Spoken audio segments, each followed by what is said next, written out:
بنورنا الدنيا وننشر في الفضاء أملا ونعلي عزم همتنا فمن طلب العلا وصل.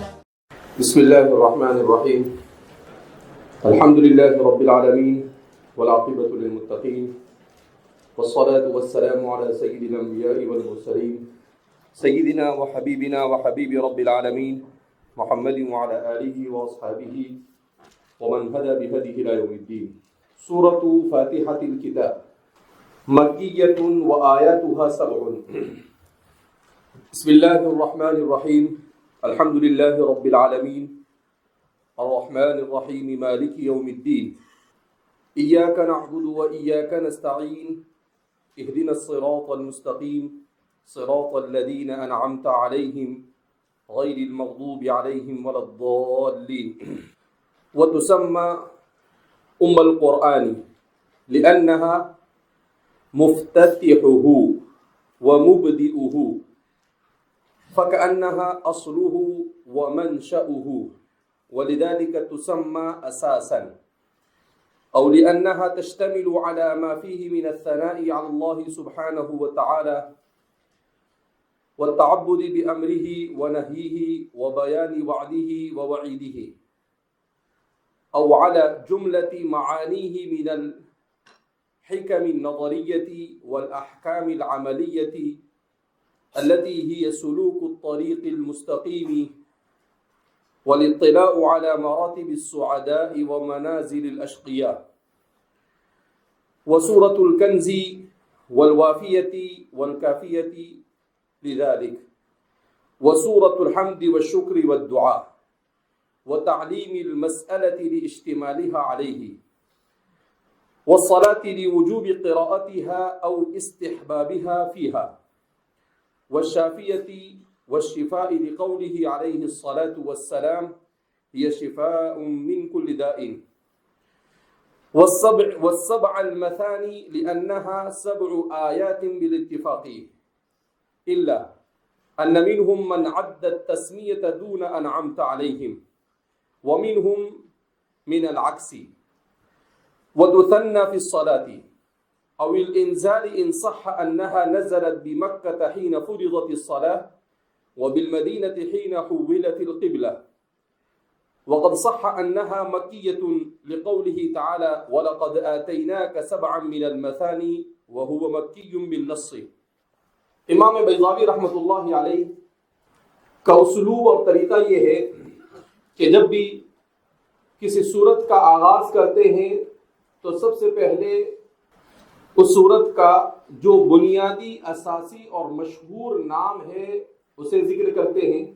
اس کے بعد اس سورہ مبارکہ میں کتنی آیتیں ہیں اسے بیان کرتے ہیں اور اس کے بعد اس سورت کے ایک سے زائد جو نام ہے ان ناموں کو اور ان کی وجوہ تسمیہ کو بیان کرتے ہیں کہ اس سورت کے اور مزید کیا کیا نام ہے اور وہ نام کیوں رکھے گئے.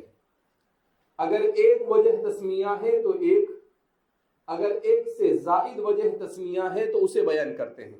اسی اسلوب کے مطابق سب سے پہلے آپ اسماء سورہ فاتحہ سے بحث کرتے ہیں. تو سب سے پہلے بیان کرتے ہیں سورۃ فاتحۃ الکتاب کہ اس سورت کا نام فاتحۃ الکتاب ہے. سورہ فاتحہ کو کیوں سورہ فاتحہ کہا جاتا ہے مصنف خود اس کی وجہ تسمیہ نیچے بیان کر رہے ہیں. اس کے بعد فرماتے ہیں کہ یہ سورہ مبارکہ مکی ہے یا مدنی؟ تو آپ فرماتے ہیں مکیۃ. سورہ فاتحہ کے سلسلے میں حضرات مفسرین کی مختلف آراء ہے. جمہور مفسرین کی رائے یہ ہے کہ سورہ فاتحہ یہ مکی ہے.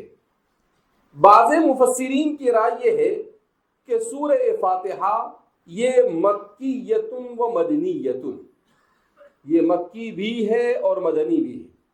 ان کا یہ کہنا ہے، خود مصنف نے بھی اس کو آگے بیان کیا ہے کہ نزلت بمکہ حین فرضت الصلاة وبالمدینہ حین حولت القبلہ، کہ بعض لوگ یہ کہتے ہیں کہ یہ پہلی مرتبہ مکہ مکرمہ میں نازل ہوئی جب نماز فرض کی گئی، یعنی جس کو عام الحزن کہا جاتا ہے اور جس کو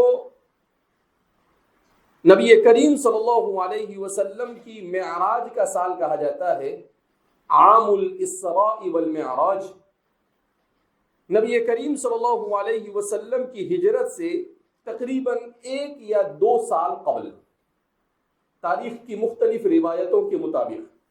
تو فرماتے ہیں کہ یہ سورہ مبارکہ جب نماز فرض ہوئی اس وقت نازل ہوئی ایک بار، اور دوسری مرتبہ مدینہ منورہ پہنچنے کے بعد جب تحویل قبلے کا حکم نازل ہوا، سيقول السفهاء من الناس ما ولاهم عن قبلتهم التي كانوا عليها قل لله المشرق والمغرب اينما تولوا فثم وجه الله۔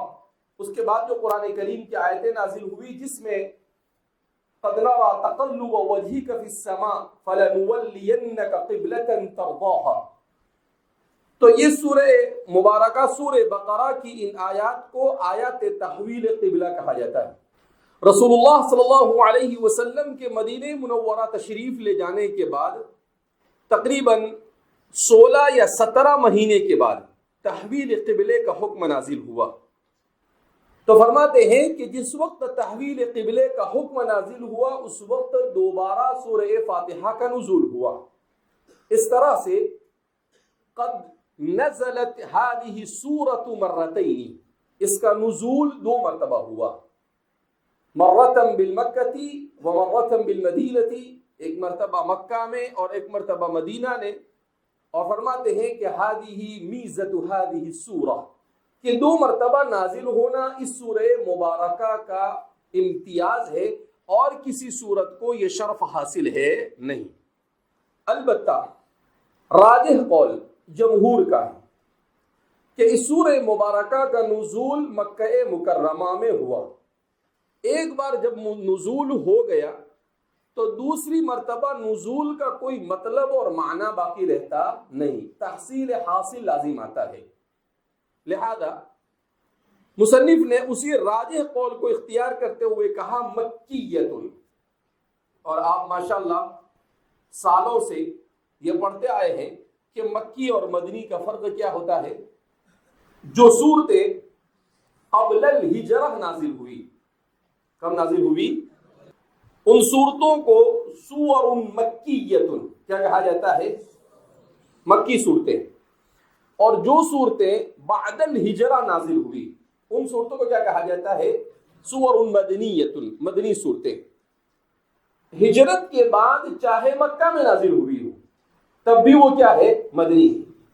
تو مکی اور مدنی ہونے میں ہجرت یہ حد فاصل ہے، ہجرت یہ کیا ہے؟ حد فاصل ہے۔ تو اللہ کے رسول صلی اللہ علیہ وسلم پر اس سورت کا نزول مکہ مکرمہ میں ہوا۔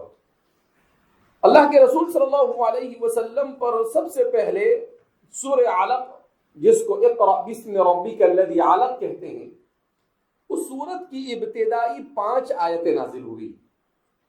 یہ ہجرت سے تقریباً 13 سال پہلے، ہجرت سے 13 سال پہلے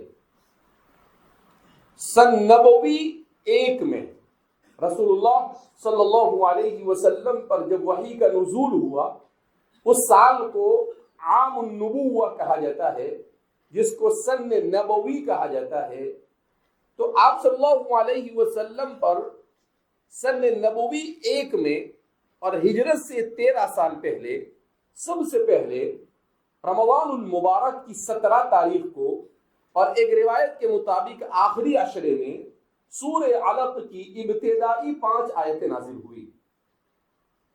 اس کے بعد آپ صلی اللہ علیہ وسلم پر دوسرے نمبر پر ایک زمانے تک پھر وحی نہیں آئی۔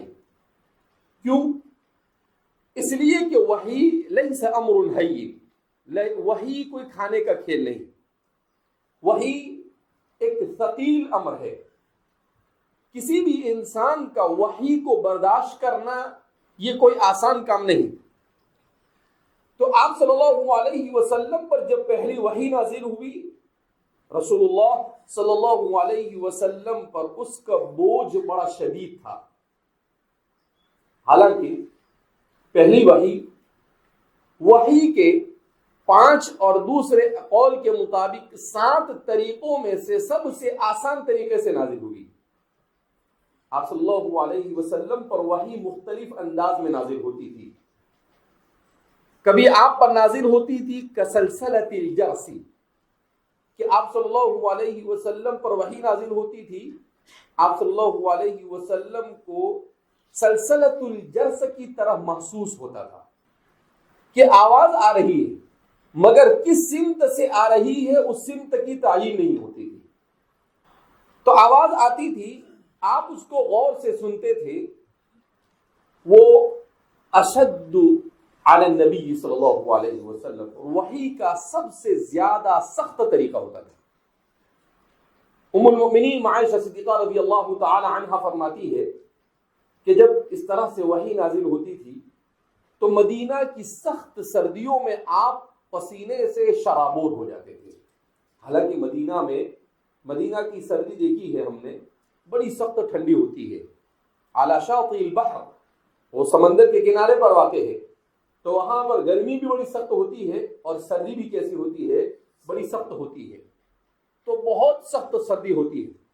اس سردی میں بھی رسول اللہ صلی اللہ علیہ وسلم پر جب سلسلۃ الجرس کی طرح وحی کا نزول ہوتا تھا تو فرماتے ہیں کہ آپ پسینے سے شرابور ہو جاتے تھے. آپ رسول اللہ صلی اللہ علیہ وسلم پر صرف ام المؤمنین عائشہ صدیقہ رضی اللہ تعالی عنہ کے بستر پر وحی نازل ہوتی تھی، اور کسی امہات المؤمنین سے کسی کی بستر پر آپ ہوتے تھے تو وحی کا نزول نہیں ہوتا تھا. اس کے علاوہ آپ پر کبھی حضرت جبریل بصورت البشر، انسان کی شکل میں آتے تھے. وہو اخف علی رسول اللہ صلی اللہ علیہ وسلم، وحی کا یہ طریقہ حضور پر سب سے ہلکا ہوتا تھا. کیوں کہ جبریل براہ راست آ کر آپ صلی اللہ علیہ وسلم کو آیات سناتے تھے یا آپ سے سوال کرتے تھے. عام طور پر سیدنا حضرت جبریل علیہ السلام فی صورت دحیہ الکلبی، حضرت دحیہ کلبی رضی اللہ تعالیٰ عنہ کی صورت میں آتے تھے، اور کبھی کسی اجنبی کی صورت میں آتے تھے. جیسا کہ حدیث ایمان اور احسان کے اندر میں آپ نے پڑھا ہوگا یا پڑھیں گے مسلم شریف کے اندر میں، مقدمے کے بعد شروع میں اسی حدیث کو، حدیث احسان کو لے کر آتے ہیں امام مسلم رحمہ اللہ کہ طلع علینا رجل شدید بیاض الثوب، ایک آدمی آیا بالکل سفید کپڑے والا، لا یری علیہ آثار السفر، اس پر سفر کے کوئی آثار نظر نہیں آتے تھے. ولا یعرف منا احد، ہم میں سے کوئی ان کو پہچانتا بھی نہیں تھا. کہا عجیب سی کیفیت، ایسا لگتا تھا جیسے مدینہ کا ہی ہے، اور کوئی پہچانتا نہیں تھا تو ایسا لگتا تھا کہ مدینہ کا نہیں بھی ہے.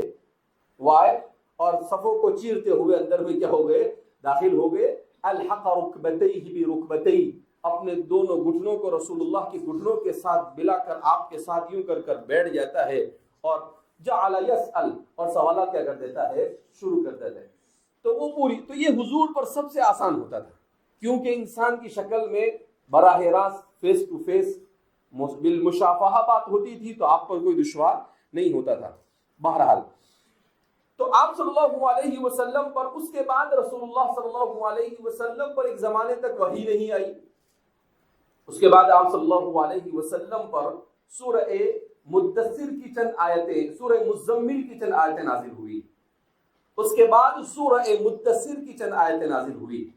اس کے بعد سورہ نون والقلم کی چند آیتیں نازل ہوئی، اور 5ویں نمبر پر مکمل سورہ فاتحہ کا نزول ہوا. تو حضور پر نازل ہونے والی ترتیب نزولی کے اعتبار سے یہ سورہ مبارکہ 5ویں نمبر پر ہے. کون سے نمبر پر ہے؟ 5ویں نمبر پر.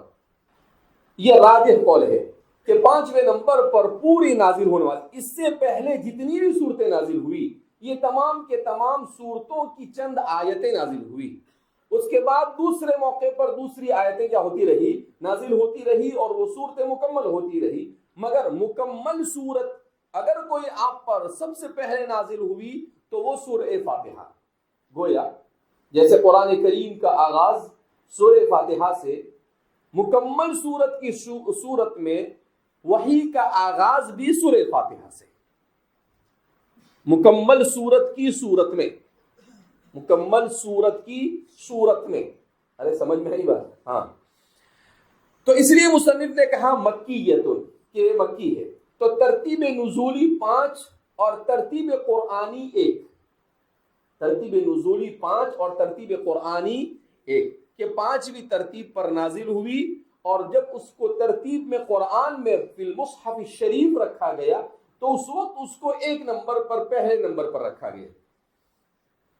وہ آیاتها 7، اور اس کی آیتیں کتنی ہے؟ 7۔ تو اس سورہ مبارکہ کی کل 7 آیتیں ہیں۔ یہ کتاب ہے قرآن کریم وعجائبہ لا تنفذ، انہوں نے بڑا اچھا کام کیا ہے۔ معالم الصور، کیا نام ہے اس کا؟ معالم۔ انہوں نے کیا کیا؟ دکتور فائز بن سیاف الصریح کہ قرآن کریم کی جتنی صورتیں ہیں 2-3 صفحے میں اس کا تعارف کرتے ہیں۔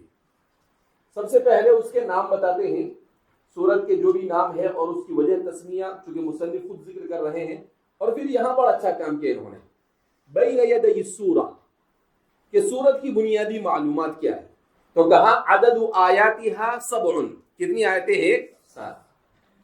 مرحلۃ تنزیلها مکیۃ، یہ کہاں پر نازل ہوئی؟ مکہ میں۔ ترتیبها فی النزول، نزول کے اعتبار سے وہ کون سے نمبر پر ہے؟ 5ویں نمبر پر۔ کون سے نمبر پر ہے؟ راجح قول کو بیان کرتے ہیں۔ ترتیبها فی المصحف، اور مصحف میں اس کی ترتیب کون سی ہے؟ تو اس سے آدمی کے ذہن میں ایک خاکہ کیا ہو جاتا ہے؟ بیٹھ جاتا ہے۔ اور پھر اس کے بعد یہاں پر بیان کرتے ہیں موضوعات السورہ، اس صورت میں کن کن موضوعات سے بحث کی گئی ہے، اس صورت میں کن کن موضوعات سے بحث کی گئی۔ تو سب سے پہلے بڑا اچھا بیان کیا انہوں نے کہ پہلی سے لے کر 4 آیت تک التعریف بالمعبود تبارک و تعالی، اللہ کا تعارف پیش کیا گیا ہے، پہلی، دوسری، تیسری اور چوتھی۔ الحمدللہ رب العالمین الرحمن الرحیم مالک یوم الدین، تو الحمدللہ بسم اللہ کو ساتھ میں ملا کر، تو یہ 4 آیتیں کے بارے میں کیا بیان کرتے ہیں؟ یہ اللہ کا تعارف ہے، تعریف المعبودی یعنی تعریف اللہ، اللہ کا تعارف اور اس کی تعریف پیش کیا۔ اور اس کے بعد 5ویں اور 6ٹھی آیت میں بیان طریق العبودیتی، عبادت کا طریقہ کیا ہونا چاہیے، عبادت کا طریقہ۔ تو 5ویں اور 6ٹھی آیت میں ایاک نعبد و ایاک نستعین اہدنا الصراط المستقیم۔ اس کے بعد آخری صورت میں بیان اصناف الناس مع هذا الطریق، ہدایت کے اعتبار سے لوگوں کے کتنے طریقے ہو سکتے ہیں۔ صراط الذین انعمت علیہم غیر المغضوب علیہم ولا الضالین، کہ ہدایت کے اعتبار سے لوگ 3 طرح کے ہو سکتے ہیں، یا تو مومن ہوگا، یا پھر ضال ہوگا، غیر المغضوب، یا تو مغضوب ہوگا یا ضال ہوگا۔ تو فرماتے ہیں کہ ان تینوں کو اس کے اندر میں ذکر کیا گیا۔ تو فرماتے ہیں کہ یہ اس سورہ مبارکہ کے گویا کے موضوعات ہے، کہ 3 موضوعات میں، اس سورت میں 3 موضوع ہے، ایک اللہ کا تعارف، دوسرا عبادت کا طریقہ، اور تیسرا عبادت اور ہدایت کے اعتبار سے لوگوں کی کتنی قسمیں ہو سکتی ہے۔ اس کے بعد مقصد السورہ، اس پوری سورت کے نزول کا مقصد کیا، اس سورت کو کیوں نازل کیا گیا۔ تو اس سورت کا مقصد بڑا شاندار بیان کیا انہوں نے، تحقیق العبودیت الخالصۃ للہ تبارک و تعالی، صرف اور صرف اللہ کی عبودیت کا تحقق دنیا میں کیسے ہو سکے، اس کو بیان کرنے کے لیے اس سورت کا نزول ہوا۔ تحقیق العبودیت الخالصۃ للہ تبارک و تعالی، کہ اس لیے کہ اس دنیا میں انسان کو کیوں بھیجا؟ للاکلی، ارے کھانے کے لیے بھیجا، للشربی نہیں، للنومی نہیں، للراحتی، للنزہتی، کھانے پینے گھومنے پھرنے کے لیے نہیں بھیجا، اس لیے بھیجا اپنے اختیار سے اپنے خالق کی عبادت کرے. اپنے اختیار، کیا بول رہا ہوں؟ دیکھو عبادت تو دنیا کے ہر چیز کر رہی ہے اللہ کی. وَإِن مِّن شَيْءٍ إِلَّا يُسَبِّحُ بِحَمْدِهِ، قرآن کہتا ہے نا وَإِن مِّن شَيْءٍ إِلَّا يُسَبِّحُ بِحَمْدِهِ. قرآن نے بڑی تاکید کے ساتھ وَإِن مِّن شَيْءٍ، کوئی چیز دنیا میں ایسی نہیں ہے جو اللہ کی تسبیح بیان نہ کرتی ہو. إِلَّا يُسَبِّحُ بِحَمْدِهِ، تسبیح مع تحمید کے بیان نہ کرتی ہو. کہا ہر چیز، چاہے وہ جاندار ہو، چاہے وہ جمادات کے قبیل سے ہو، چاہے وہ حیوانات کے قبیل سے ہو، چاہے وہ نباتات کے قبیل سے ہو، کسی کے بھی قبیل سے ہو، سب اللہ کی عبادت کرتے ہیں. وَلَكِنْ لَا تَفْقَهُونَ تَسْبِيحَهُ، قرآن بیان کرتا ہے. اب سوال پیدا ہوتا ہے انسان، ہم تو سنتے نہیں، یہ گلاس بھی اللہ کی تسبیح بیان کرتا ہے، میرے کو تو اس کی آواز آتی ہی نہیں. تو اللہ نے پہلے کہا وَلَكِنْ لَا تَفْقَهُونَ، تو تیری عبادت کا کام کر، اس کی تسبیح سننے کی تیرے کو ضرورت نہیں. تو اس لیے فرماتے ہیں کہ اس سورت کا مقصد کیا ہے؟ مقصد بشری سے ملا ہوا ہے. مخلوق کو پیدا کرنے کا مقصد، اور خاص طور پر حضرت انسان کو پیدا کرنے کا مقصد کیا ہے؟ اختیار بالاختیار اللہ کی عبادت کرنا. اسی لیے عبادت کے مفہوم کو آج کے مسلمان نے بڑا تنگ اور بہت محدود کر دیا. آج کا مسلمان کیا سمجھتا ہے؟ نماز پڑھنا عبادت، روزہ رکھنا عبادت، حج کرنا عبادت، زکوٰۃ دینا عبادت، باقی دوسری کوئی عبادت ہے نہیں. عبادت کیا ہے؟ ہر کام کو اللہ کے منشے اور مرضی کے مطابق انجام دینا عبادت ہے. ہر کام کو اللہ کے منشے اور مرضی کے مطابق انجام دینا کیا ہے؟ عبادت ہے. صبح میں اٹھ کے اٹھانے والے کو گالی دینا شروع کرے، ابھی تو اتنی اچھی نیند آئی تھی، بدتمیز کہیں کا کہاں سے آ کے اٹھانے لگ گیا مجھے. نہیں، صبح اٹھا تو اس نے فوراً دعا پڑھی الحمدللہ الذی احیانا بعد ما اماتنا والیہ النشور، کہ اللہ تیرا شکر ہے، الحمدللہ الذی رد الی روحی وَأَذِنَ لِي بِذِكْرِهِ. ایک ہی معلوم ہے نا تیرے کو، تو دوسری تو معلوم ہے نا، کیوں ضرورت کیا؟ جو ہے وہ ایک وہی نہیں پڑھتا ہے تو دوسری کی فکر کا کرے گا. تو اب اللہ کے رسول نے دعا سکھائی. اسی لیے محمد الغزالی نے فن الذکر والدعاء کے اندر میں لکھا ہے کہ میں نے رسول اللہ صلی اللہ علیہ وسلم کے ادعیہ مبارکہ پر جب غور کیا، میں اس نتیجے پر پہنچا واللہ ان ادعیته واذکارہ معجزۃ کبیرۃ من معجزاته. حضور کی دعائیں بھی بہت بڑا معجزہ ہے. آپ صلی اللہ علیہ وسلم کی دعائیں کیا ہے؟ فن الذکر والدعاء ہے، چھوٹی سی کتاب ہے، مشکل سے 100-150 صفحے کی ہے. ہنستا ہے، پڑھنے کا ذوقی نہیں تو ہنسے گا نا، بولے گا 100-150 صفحے کی کتاب ہے، وہ چھوٹی سی کتاب ہے. تو اس میں انہوں نے سکھایا، بتایا اللہ کے رسول صلی اللہ علیہ وسلم کی جو دعائیں ہیں کتنی جامعیت اور معنیت رکھتے ہیں. محمد الغزالی فرماتے ہیں کہ میں نے جب رسول اللہ صلی اللہ علیہ وسلم کی ایک ایک دعا پر غور کرنا شروع کیا تو میں حیران رہ گیا. میں نے کہا کسی بشر اور انسان کے بس میں نہیں کہ اتنے مختصر الفاظ میں اتنی جامع دعا کر سکے، سوائے اس کے کہ خالق اور مالک نے خود اپنے بندے کو سکھایا ہو. کہ اس کے علاوہ اور کوئی توجیہ، وہ عرب ہے، ان کو سمجھتا ہے کہ عربی کیا ہے، اور اتنی حیرت انگیز دعائیں صبح سے لے کر شام کو، سجدے میں کیا پڑھتے ہیں، رکوع میں کیا پڑھتے ہیں، آپ صلی اللہ علیہ وسلم تہجد میں کیا پڑھتے ہیں، کھانے سے پہلے کیا، کھانے کے بعد کیا، کھانے کے درمیان بھول گئے تو کیا، کسی کی دعوت کھائی تو کیا پڑھا. ہر موقع پر قدم قدم پر رسول اللہ نے جو اذکار مسنونہ اور ادعیہ بیان کی ہے، کہا کہ امیزنگ، اتنی حیرت انگیز ہے کہ میرا دماغ تو کام کرنا کیا کر دیتا ہے، چھوڑ دیتا ہے جب میں اس کے معانی پر کیا کرتا ہوں، غور کرتا ہوں. کبھی اگر آپ کو فرصت ہو تو فن الذکر والدعاء کو کتب خانے میں سے نکال کر پڑھنے کی زحمت اٹھائیے. کہ کتنا اچھے انداز میں وہ اللہ کے رسول صلی اللہ علیہ وسلم کے ادعیہ محصورہ کو کیا کرتے ہیں، سمجھاتے ہیں۔ میں نے اس کا ترجمہ شروع کیا تھا، کچھ کیا، اس کے بعد رہ گیا وہ۔ تو وہاں کیا فرماتے ہیں، تو عبادت کا مطلب کیا ہے؟ عبادت کا مطلب یہ ہے کہ ہر ایک سیکنڈ، بلکہ اقل من ثانیہ، سیکنڈ کیا کہتے ہیں؟ ثانیہ۔ دقیقتن منٹ کو کہتے ہیں، ساعتن گھنٹے کو کہتے ہیں، ثانیتن کس کو کہتے ہیں؟ ایک سیکنڈ سے بھی کم عرصہ انسان کا اللہ کی عبادت کے بغیر نہیں گزرنا چاہیے۔ اس لیے بھیجا یہاں پر، اس لیے کیا کیا یہاں پر بھیجا ہے اللہ رب العزت نے۔ اور حضور نے سکھایا، یہ بڑا آسان ہے۔